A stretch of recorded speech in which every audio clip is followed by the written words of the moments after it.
이별 후 상대가 여전히 미련이 남아있다고 느껴지지만 먼저 연락하지 않는 상황 때문에 답답함을 느끼고 계신가요? 사실 상대가 미련이 있어도 먼저 연락하지 않는 이유에는 분명한 심리적인 원인이 존재하는데요. 안녕하세요. 심리상담사 차승일입니다. 오늘 영상에서는 나에게 미련이 있지만 먼저 연락하지 않는 심리에 대해 가장 대표적인 3가지 이유를 알아보고 이런 상대에게 재회를 위해 어떻게 접근해야 하는지에 대해서도 이야기해 볼게요. 미련이 있지만 먼저 연락하지 않는 첫 번째 이유는 다시 만나도 같은 이유로 결국 헤어질 거라고 생각하기 때문입니다. 이 경우 상대는 아직 마음 정리가 완전히 되지 않았기 때문에 여전히 미련은 남아있지만 이미 기존 연애에서 지칠 대로 지쳤고 감정적으로 탈진한 상태이기 때문에 재회해도 관계가 달라질 거라는 확신이 없고 결국 같은 문제로 다시 이별하게 될 거라고 생각하는 거죠. 이런 사람들은 연락을 하고 싶은 마음이 있어도 의식적으로 다시 만나도 뻔해 라고 생각하며 스스로를 통제합니다. 만약 상대와 잦은 다툼이나 갈등이 있었다면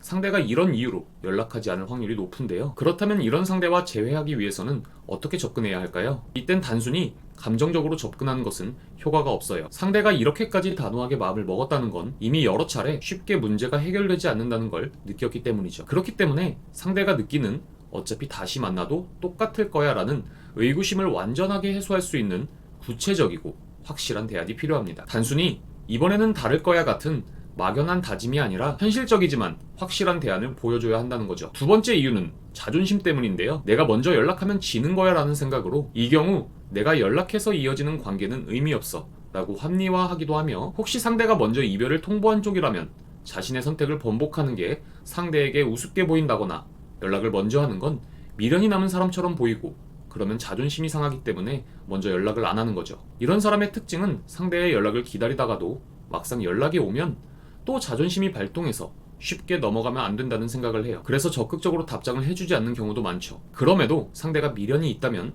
완전히 나를 끊어내진 않을 거예요. 그래서 이 경우 상대의 마음을 정확히 파악하기 어려워 혼란스러울 수 있죠. 만약 평소에 상대가 자존심이 강한 성향인데 나의 SNS를 염탐하거나 주변에 내 소식을 묻고 다니는 등 미련의 흔적을 보인다면 자존심 때문에 연락하지 않고 있을 확률이 있어요. 이런 경우 재회를 원한다면 같이 자존심을 세우기보다는 이긴다 진다는 개념을 내려놓고 상대에게 맞춰주는 것이 중요합니다. 상대가 원하는 것이 뭔지 파악하고 상대가 부담스럽지 않은 방식으로 자연스럽게 다가가며 누가 먼저 연락했는지보다 어떻게 관계를 회복할 것인지에 집중해야 해요. 재회는 자존심 싸움이 아니라 상대가 원하는 것을 해주고 신뢰를 회복하는 과정이라고 생각합니다. 마지막 3번째 이유는 자신이 느끼는 이 감정이 진짜 사랑인지 단순한 공허함인지 헷갈리기 때문입니다. 이별을 후회하는 감정이 들며 먼저 연락해볼까 이런 생각이 들다가도 이 감정이 정말 상대를 좋아하는 마음인지 아니면 단순히 익숙했던 관계가 사라져서 오는 공허함인지 확신이 서지 않는 경우죠. 이런 사람들은 다시 관계를 이어나가고 싶다가도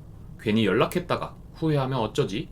내가 정말 다시 만나고 싶은 걸까? 이런 고민을 하며 연락을 망설이고 있을 확률이 높아요. 이런 사람들은 평소 우유부단한 성향이거나 외로움을 남들보다 많이 느낀다는 특징이 있어요. 두 경우 모두 이별에 대해 후회하는 시기가 한 번쯤은 있는 성향으로 이별 초반 상대에 대한 미련은 남아있을 확률은 높으나 본인의 감정을 확신하지 못하기 때문에 이별을 후회하면서도 막상 연락은 안 하는 거죠. 그렇다면 이런 상대에게는 어떻게 접근해야 할까요? 이런 경우에는 상대가 감정적으로 확신을 가질 수 있도록 돕는 게 중요해요. 즉, 마음이 흔들리고 있는 상대에게 나는 관계에 확신이 있다 이런 태도를 보여주면서 상대가 확신을 가질 수 있는 환경을 만들어준다면 재회 가능성을 훨씬 높일 수 있습니다. 오늘 내용을 정리하자면 상대가 나에게 미련이 있지만 연락하지 않는 이유는 첫째, 다시 만나도 같은 이유로 헤어질 거라고 생각하기 때문에 둘째, 자존심 때문에 먼저 연락하면 진다고 생각하는 경우 마지막으로 본인의 감정을 확신하지 못해 망설이는 경우인데요. 3가지 경우에 따라 상황별 대처 방법까지 안내해드렸지만